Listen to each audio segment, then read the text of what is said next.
사도행전 두 번째 시간입니다. 오늘은 사도행전 1장 1절부터 26절을 살펴보겠습니다.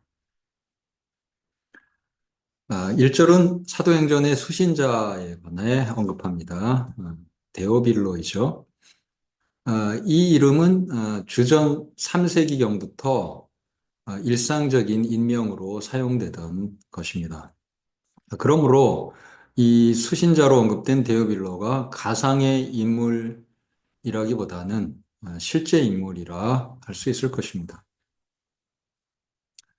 사도행전의 독자들은 이 데오빌로를 비롯하여 이방인들이다 라고 볼 수 있습니다. 자, 2절에 그가 택하신 사도들에게 성령으로 명하시고 이러한 누가의 기록을 볼 때 이 누가복음의 관점이 사도행전에서도 이어서 나타난다 할 수 있습니다. 누가복음 4장 18, 19절에는 주의 성령이 내게 임하셨으니 이는 가난한 자에게 복음을 전하게 하시려고 내게 기름을 부으시고 나를 보내사 포로된 자에게 자유를 눈먼 자에게 다시 보게 함을 전파하며 눌린 자를 자유케 하고 주의 은혜의 해를 전파하게 하리 하심이라고 하죠. 실제로 누가복음은 예수님의 사역이 이 말씀대로 가난한 자에게 복음을 전하고 귀신에게 포로된 자를 해방시키는 축기 사역을 하시고 또 소경된 자를 다시 보게 하는 그런 사역이었다는 것을 확인할 수 있습니다. 이러한 누가복음의 관점을 사도행전에서 다시 한번 언급하는 것입니다. 자, 3절을 보시면 예수께서 40일 동안 그들에게 보이셨다고 합니다. 이 40이라는 숫자는 모세와도 연관되고 엘리야와도 연관됩니다. 모세는 시내산에서 40일간 금식했고요. 엘리야도 호렙산에 가서 지내는데 40일간 호렙산까지 여행을 하게 됩니다. 자, 1년을 하루로 그렇게 환산하기도 하는 민수기나 에스겔의 계산법을 따르면 출애굽한 이스라엘이 광야에서 보낸 40년과 또 예수께서 부활 후에 제자들에게 보이신 그 기간인 40일이 연관될 수 있습니다. 물론 예수님께서 광야에서 시험받은 40일과도 연관이 될 수 있습니다. 이런 연관을 통해서 예수님이 이스라엘과 유사함이 암시되고 예수님이 새 이스라엘의 대표로서 이스라엘의 운명을 바꾼다라는 관점을 볼 수가 있습니다. 4절로 가면 아버지의 약속하신 것을 기다리라고 하는데요. 땐 에반겔리안 뚜 파트로스. 이것은 5절이 언급하는 성령이죠. 이 성령은 하나님께서 아브라함에게 하신 약속의 성취라고 볼 수 있습니다. 여기 아버지의 약속하신 것에 이 약속이라는 단어는 아브라함 언약도 약속이죠. 하나님의 약속이죠. 그래서 아브라함 언약을 연상시킵니다. 자, 아브라함 언약의 내용이 뭡니까? 땅의 모든 족속이 너의 씨를 인하여 복을 받으리라. 아브라함의 이 씨, 특히 예수님이 바로 이 언약을 성취하죠. 예수님을 통해서 땅의 모든 백성이 복을 받는다. 자, 그렇다면 사도행전은 이 예수님을 통해서 땅의 모든 백성이, 만민이 복을 받는 그 과정을 묘사한다 할 수 있습니다. 예수님이 땅 끝까지 전파되면서 세상 모든 백성이 아브라함의 언약대로 복을 받는 과정이 기록된 것이 사도행전이라 할 수 있습니다.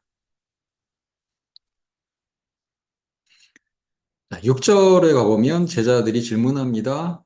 이스라엘 나라의 회복에 관한 것이죠. 주께서 이스라엘 나라를 회복하심이 이때입니까? 자, 사도들은 이스라엘 나라의 회복을 어떻게 이해했을까요? 우선 로마의 지배로부터 벗어나는 것. 당시에 유대 지역은 총독이 와 있었죠. 네, 로마가 통치를 하고 있습니다. 그리고 갈릴리 등은 분봉왕이 세워져 있지만 이것이 정통 다윗 왕조도 아니고 예, 에돔 족속인 헤롯 가문이 통치하고 있는 것이죠. 그래서 제자들도 유대인으로서 이스라엘 나라의 독립, 완전한 독립, 그리고 12지파 중에서 북쪽 이스라엘 9지파 반이 사라져 버렸습니다. 그들이 다 회복돼서 12지파로 회복되는 것을 또한 기대하는 것이죠. 자, 이러한 질문에 대해서 예수님은 어떻게 답변하십니까? 7절을 보면 오직 성령이 너희에게 임하시면 너희가 권능을 받고 예루살렘과 온 유대와 사마리아와 땅 끝까지 이르러 나의 증인이 되리라. 그렇게 말씀하시죠. 예. 이 이스라엘 회복에 대한 아, 제자들의 관심과는 어쩌면 상당히 다른 답변인데요. 예, 땅 끝까지 이르러 예수님의 증인이 된다. 그러니까 이방 민족들을 무력으로 정복해서 통치할 거라는 유대인들의 기대와는 달리 예수님은 땅 끝까지 이르러서 이 사도들이 예수님을 증거할 것이다. 이렇게 말씀하십니다. 군사적 무력을 쓰는 것이 아니라 복음이 전파되는 방식으로 온 세계를 정복하는 것이죠. 그리고 이 회복의 범위가 단지 이스라엘이 아니고 이방인이 포함되는 방식으로 이스라엘이 회복됩니다. 이스라엘이 확장되는 거죠. 이방인을 포함하면서. 예, 그렇게 확장된 이스라엘이 바로 교회인 것입니다. 예수님의 교회인 것이죠. 자, 예수님의 관점은 제자들의 관점과 다릅니다. 정치적, 군사적 관점을 제자들이 가졌다면 예수님은 성령을 통하여 예수님을 증언함으로써 어, 회복되고 확장되는 이방인을 포함한 이스라엘을 바라보고 계십니다. 자, 예수님께서 승천하십니다. 이것을 바라보는 제자들에게 천사들이 가심을 본 그대로 예수님이 오신다라고 말씀합니다. 자, 가심을 본 그대로는 1장 9절이 언급하는 대로 예수님께서 승천하실 때 구름이 예수님을 가려서 보이지 않게 했다. 그렇다면 구름을 동반한 그런 승천의 모습이죠. 자, 다니엘 7장 13절에 나오는 인자가 하나님께 가는 장면도 구름을 타고 가는 장면으로 묘사되고 있습니다. 자, 그렇다면 이렇게 가심을 본 그대로 오신다는 것은 역시 구름을 타고 오신다. 예, 초림에서처럼 동정녀 탄생이나 이런 과정을 거치지 않고 이제 하나님이 계신 곳에서 직접 오시는 방식으로 재림하신다. 그것을 확인할 수 있습니다. 자, 이런 구절이 명확한데도 예수님께서 초림하셨던 그런 방식으로 오신다. 뭐 이렇게 주장하는 이단들이 있는데 이건 잘못된 성경의 명확한 본문을 왜곡하는 그런 잘못된 가르침이죠. 16절을 보면 성령이 다윗의 입을 통하여 말씀하셨다. 자, 다윗의 시편이 다윗이 만들어낸 것이라기보다는 성령이 다윗을 수단으로 하여 그렇게 만든 것이다. 이런 관점입니다. 그렇다면 성령께서 말씀하시게 하는 하심에 따라서 말씀하는 그런 역할을 하는 사람 선지자죠. 그러니까 다윗을 선지자로 보는 관점이 여기에서 확인됩니다. 그리고 시편이 선지서처럼 영감된 책이다라는 관점도 여기에서 확인이 되죠. 예. 자, 다윗이 선지자로 간주되는 것은 사도행전 2장 30절에도 나옵니다. 그는 선지자다라고 하죠. 사도행전 2장 30절.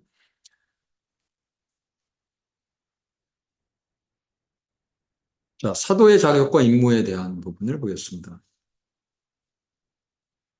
요한의 세례로부터 우리 가운데 올려져 가신 날까지 주 예수께서 우리 가운데 출입하실 때 항상 우리와 함께 다니던 사람 중에 하나를 세워서 우리와 더불어 예수께서 부활하심을 증언할 사람이 되게 하여야 하리라. 자, 12제자 중에 한 명이 비었습니다. 가룟 유다가 자살해 죽었어요. 그래서 이제 11사도만 남았습니다. 자, 이 빈 한 자리를 채우고자 하는데 그 빈 한 자리에 들어갈 수 있는 자격이 예수님의 사역 초기부터 늘 함께 다니던 사람이어야 한다.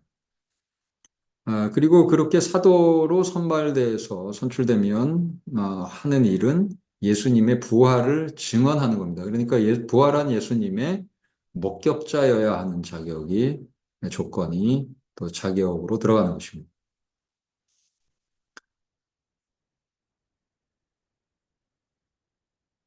자, 마띠아를 뽑아서 빈 한 자리를 메우게 되는데 채우게 되는데요.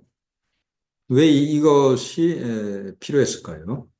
자, 열둘이라는 상징적 숫자가 중요하지 않았다면 굳이 한 명을 뽑을 필요가 없었겠죠. 열둘이 중요한 의미를 가진다라는 것을 보여주고요. 그 의미는 아마도 이스라엘 열두 지파와 관련될 것입니다. 이 사도는 열두 지파의 대표로서 이렇게 역할을 하기로 기대된 사람들이다. 이렇게 볼 수 있죠. 이 사도들을 통해서 열두 지파가 회복되는 것을 의미한다, 암시한다 할 수 있겠죠. 그렇게 열두 지파가 회복되는 과정을 보여주는 것이 사도행전이다라고 할 수 있습니다. 회복된 열두 지파가 흩어진 아홉 지파 반, 북쪽 이스라엘이 아시리아에 의해서 망하고 사라졌는데 그들이 여기저기 흩어져 있다가 다 돌아와서 회복되는 그런 것으로 유대인들이 기대했을 텐데 그런 것이 아니라 예, 이방인들이 예수 믿으면서 새 이스라엘에 들어오면서 더 넓게 회복되고 확장된다라는 것을 볼 수 있습니다.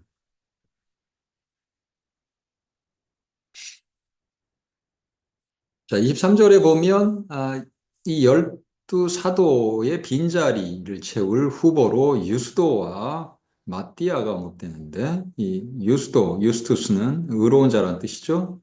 자, 이분은 유세비우스의 교회사 4세기 저자인 유세비우스 그리고 필립 오브 사이드에 의하면 이 주의 이름으로 어, 뱀의 독을 마시게 됐어요. 예수님 믿는다는 이유로 이제 순교하게 된 것인데 뱀 독을 마셨지만 해를 입지 않았습니다. 이것은 빌립의 딸들이 증언한 것을 파피아가 기록한 것을 유세비우스가 소개한 내용입니다. 자, 그러면 마띠아는 어떤 사람이었냐면 어, 에티오피아 선교사로 파송되어서 활동한 사람입니다. 에티오피아는 지금도 기독교인이 대다수인 그런 나라이죠. 자, 제비를 뽑아서 이제 사도를 선발했습니다. 한 자리를 채우게 됩니다. 자, 제비 뽑기 전에는 이 기준들을 적용해서 사람들을 추렸습니다. 그랬더니 유스도와 마띠아가 나왔고 이 둘 중에 누가 선발돼도 조건을 갖췄기 때문에 이제는 제비를 뽑게 된 것입니다.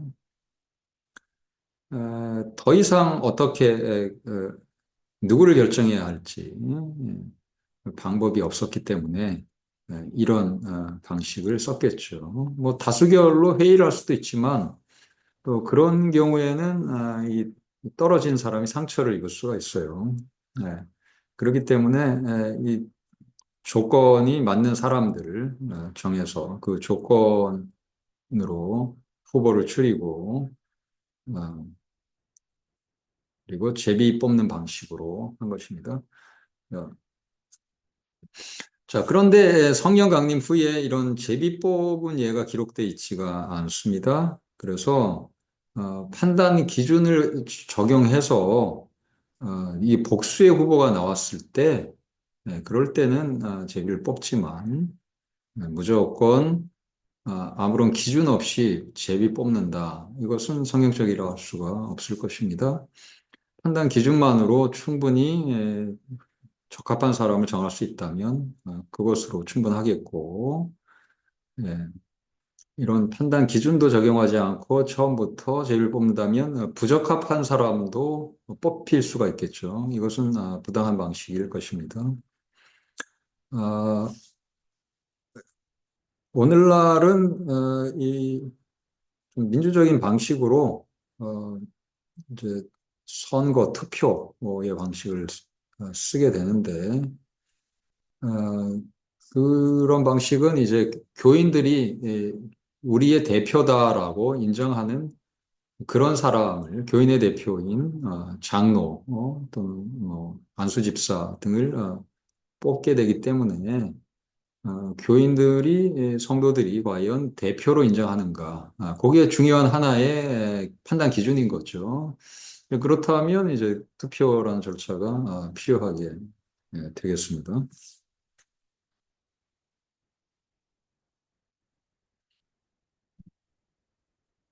자, 이제 문제를 풀어봅시다. 첫 번째 문제. 사도행전이 예수님의 사역을 언급하면서 시작합니다. 왜 예수님의 사역을 언급할까요? 자, 누가복음에 보면 주의 성령이 내게 임하셨으니 그래서 성령이 예수께 임해서 예수님께서 하신 사역이 가난한 자에게 복음 전하고 포로된 자에게 자유를 눈먼 자를 다시 보게 하는 이런 죽기와 치유의 사역, 복음 전파의 사역을 했습니다. 자, 성령으로 하신 사역임이 확인이 됩니다. 자, 그러면 사도행전은 어떻습니까? 사도행전에 나오는 이런 선교 사역들은 역시 사도들에게 성령이 임하면서 또 120 문도들에게 성령이 임하면서 이루어진 성령 사역입니다. 누가복음도 성령 사역, 사도행전도 성령 사역을 기록하고 있습니다. 그런 점에서 누가복음과 사도행전은 성령께서 하신 사역을 성령께서 임하여 이루어진 사역을 둘 다 보여준다. 공통성이 있다. 일관성 있게 성령의 사역임을 보여주기 때문에 이렇게 예수님의 사역을 언급하면서 시작한다. 이렇게 설명할 수 있겠죠. 사도행전 1장 7절을 볼 때도 사도행전이 성령께서 임하여 이루어지는 사역임이 명확합니다. 오직 성령이 너희에게 임하시면 너희가 권능을 받고 예루살렘과 온 유대와 사마리아와 땅 끝까지 이르러 내 증인이 되리라 하시니라. 성령이 임하시면 제자들이 사역을 하게 된다는 것이고 그 사역 내용을 사도행전이 기록하고 있습니다. 자, 두 번째 문제입니다. 하나님 나라의 확장, 하나님 나라의 이해 확장을 살펴봅시다. 자, 이스라엘 나라를 회복하심이 있답니까? 자, 하나님 나라를 이스라엘 나라로 생각을 했습니다. 매우 좁게 이해하는 것입니다. 그리고 이 이스라엘 나라는 정치적, 군사적으로 회복되는 나라였겠죠. 따라서 매우 정치적, 군사적 또는 12지파의 회복이라는 민족적 이해가 이 사도들의 하나님 나라 이해였을 것입니다. 자, 그런데 예수님은 성령을 받고 온 유대와 사마리아뿐만 아니라 땅 끝까지 이르러 예수님의 증인이 되는 것. 자, 수단이 군사력이 아니고 성령입니다. 그리고 복음 전파하는 예수님을 증거하는 증언입니다. 그래서 형성되는 결과는 이방인들이 포함되는 교회죠. 이 교회가 하나님 나라다. 새 이스라엘로서의 교회가 하나님 나라다. 이런 하나님 나라 이해의 확장을 볼 수 있습니다. 물론 이 하나님 나라의 완성은 예수님께서 재림하시면서 이루어지는 그 새 하늘과 새 땅을 배경으로 이루어지는 그 구원받은 백성의 총체가 되겠고, 또 하나님께서 그들에게 상속시켜주는 그 풍성한 모든 것, 그것이 하나님 나라의 완성이겠죠. 그러나 사도행전에서 이 하나님 나라의 이해가 이미 확장이 되기 시작합니다. 영적으로 확장이 돼요. 영적으로 확장이 되고 이 민족 유대인들에게 제한된 것이 아니라 전 세계적인 이방인을 포함하는 것으로 또 확장이 되죠. 네, 세 번째 문제입니다. 사도행전 1장 8절과 사도행전의 구조의 관계를 살펴봅시다. 사도행전의 이 전체적인 구조가 이 구절에 나타나는데, 예루살렘과 온 유대와 사마리아와 땅 끝까지 이르러 내 증인이 되리라 했죠. 예루살렘 사역은 7장까지고요. 8장부터는 유대와 사마리아로 복음이 전파되는 내용이 기록되고 13장 이후 끝까지는 땅 끝까지 복음이 전해지는 과정 중에 하나로서 로마까지 복음이 전해지는 그런 과정을 보여주고 있습니다. 네 번째 문제입니다. 사도의 수를 채우는 의미가 무엇일까요? 예, 이 수를 굳이 12를 채우는 이유는 이 12이 중요한 상징적 의미를 가진다는 것을 알려주죠.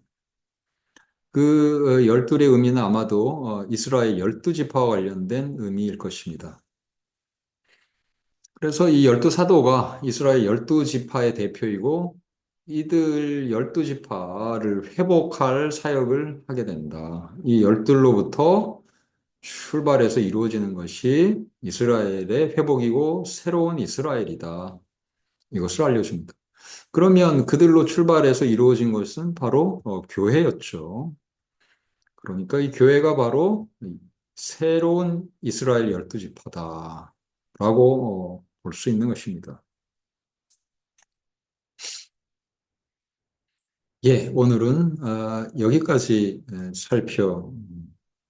살펴보았습니다. 여러분 수고하셨습니다. 다음 시간에 뵙겠습니다.